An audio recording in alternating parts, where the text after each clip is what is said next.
Freedom of speech has been America's signature right. It's what sets us apart from other countries, even relatively free countries, certainly the rest of Europe and Canada. But college students aren't interested at all. They may not even know it exists. A new survey by Gallup finds that 53% of college students say that having a diverse and inclusive society is more important than protecting free speech. Ann Coulter is an author and columnist and a hawk on free speech. She joins us tonight. It protects her and me and the rest of us. So, Ann, is it really an either-or? You can't have a diverse and inclusive country and keep the First Amendment? Well, yes, of course you can. We've had it for a few hundred years. Yeah. What was strange about the survey, which I noticed immediately when it landed in my inbox, and it was odd that the New York Times presented it as if, well, we've covered all the bases here, is that the only breakdown, they did age breakdowns, gender breakdowns, political party breakdowns, the only ethnic breakdown was black and white Americans. Do they think we're living in the 1950s? Because what is striking is this is, of course, another problem of immigration.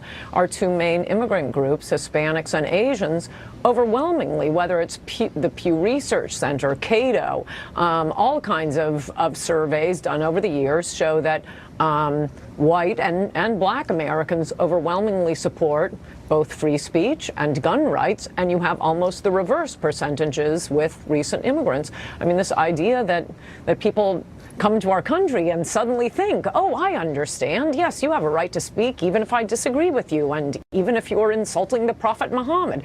No, it doesn't work that way. So what you're seeing at places like Berkeley, white students are only 30% of the population at Berkeley. Asian students alone are 46%. That's more than black and white Americans combined. That's why you're getting the biggest attacks on free speech at places like Berkeley. Well, so that's fascinating to watch. So it's not a left-right thing as much as it's a new arrival versus born here thing. So then why wouldn't we be doing everything we can to inculcate our beliefs and understanding of our rights under our Constitution in people who just got here? Yes, no, you're right. Well, because we have even among 11th generation Americans, these people called liberals, and they're as opposed to our fundamental freedoms as the newcomers are. But I mean, the ACLU has been surprisingly staunch on the issue of free speech, losing a lot of their donors, I might add, in the face of these recent attacks. But you would think that the ACLU would have an opinion on the importation of people adamantly opposed to the mission statement in their charter. I mean, we are looking at the death of America's fundamental freedoms, as you said in your introduction. Even England doesn't have free speech. Well, that's going to be it for America, both First Amendment and the Second Amendment, as this new generation of non-Americans grows up. So why are our corporations abetting this, making it worse? Kroger, the grocery chain, announced today that it will no longer stock magazines with photographs of assault weapons. Not even clear how they're defining that or what an assault weapon is. But scary-looking guns are no longer allowed in photographs in Kroger. Since when are companies sort of piling on speech restrictions here? Well, it's been at least since Trump has come along, maybe before then. But I return to my refrain. I don't care what your opinion is on free speech or guns or anything else, but please stop pretending you're a rebel. Please stop pretending you're fighting the man when you are just lockstep with corporate America. These new radicals we have, the resistance, they'll check with corporate America, Apple and Twitter, Facebook, and their professors to ask if they can wear a Question Authority T-shirt. Would that be okay? Has there ever been a more obedient little cadre of robots than college students? Does anybody think, is anyone brave? Is anybody giving the finger to the man and speaking the truth? Where are those people? What happened? Well, the good news is I'm following a lot of them on Twitter. I get the impression that we are creating, and the left is creating, without realizing it, this really hilarious and ferocious generation of right-wingers. These college students, they're listening to white privilege all day, every moment of every day. White heterosexual men are emerging from college barking at the moon right-wingers. And they're a lot of fun to follow on Twitter. They're very funny. I can't imagine why. Maybe there are unintended consequences to everything, apparently. Ann Coulter, thank you. Thank you. The left is at war with itself tonight over the fate of Minnesota Senator Al Franken, one day after radio host Leanne Tweeden accused him of kissing her and taking a lewd picture that you're seeing on the screen there without her consent. Slate.com says Franken ought to resign. So does Vice and two top Democrats in the state of Minnesota. A feminist writing for the Washington Post, though, says Franken ought to stay. Mother Jones's Kevin Drum says resignation would be a gross overreaction to the offense. And Coulter's been around a long time, watching this kind of stuff on the American left for decades, and she joins us tonight. Ann, it's great to see you. Great to be here, Tucker. I assume that you know Al Franken because he's always around, he's always selling books, you are too. So what's your informed opinion on this story? Well, technically, he's always selling books by putting me on the cover of his books. I remember. My informed opinion is, for one thing, the Democrats do not care what Republicans have to say about it, so I may as well tell you the truth of what they ought to do. I don't think any Democrats are watching Fox News, but if they were smart, they'd get rid of him. I mean, in Minnesota, he would be replaced by a much more woke Democrat, you know, maybe Keith Ellison, more likely a feminist. You have an actual photo here. I mean, can you imagine if that were a member of the Duke lacrosse team? The lacrosse across the country would have to be shut down. I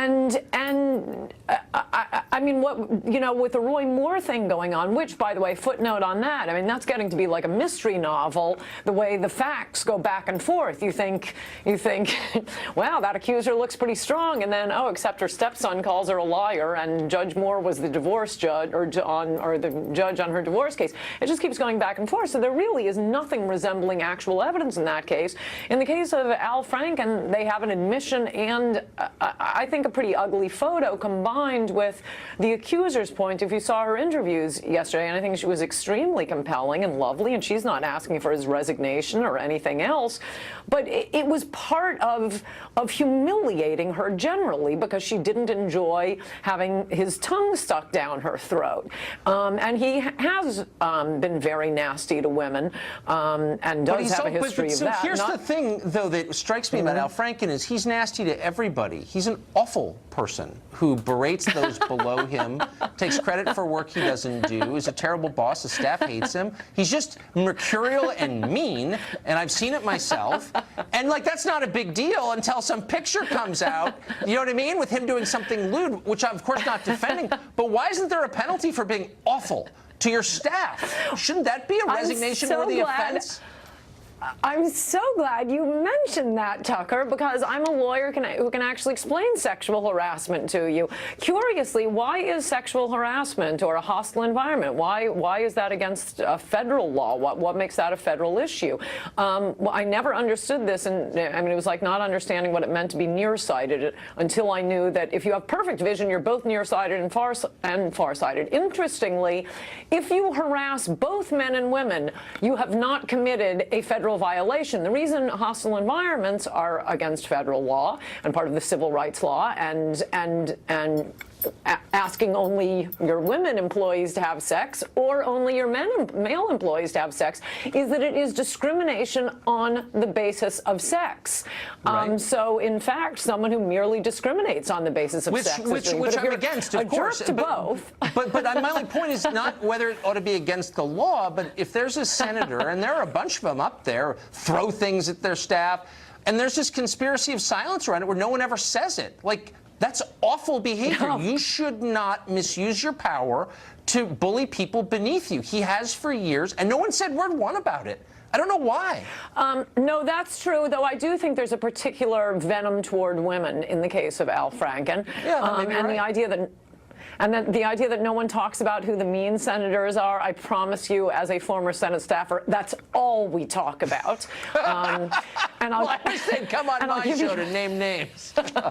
well, I'd like to tell you the names because I thought this was interesting. Not of the mean ones, I'll be nice. But when I was working with the Senate Judiciary Committee, absolutely 100% unanimously, the two nicest senators to their staff were, I hate to admit the first one, Teddy Kennedy and Yes. Jesse Helms. I knew that. I knew that. They were famous for that. And Coulter, thank you for setting that record.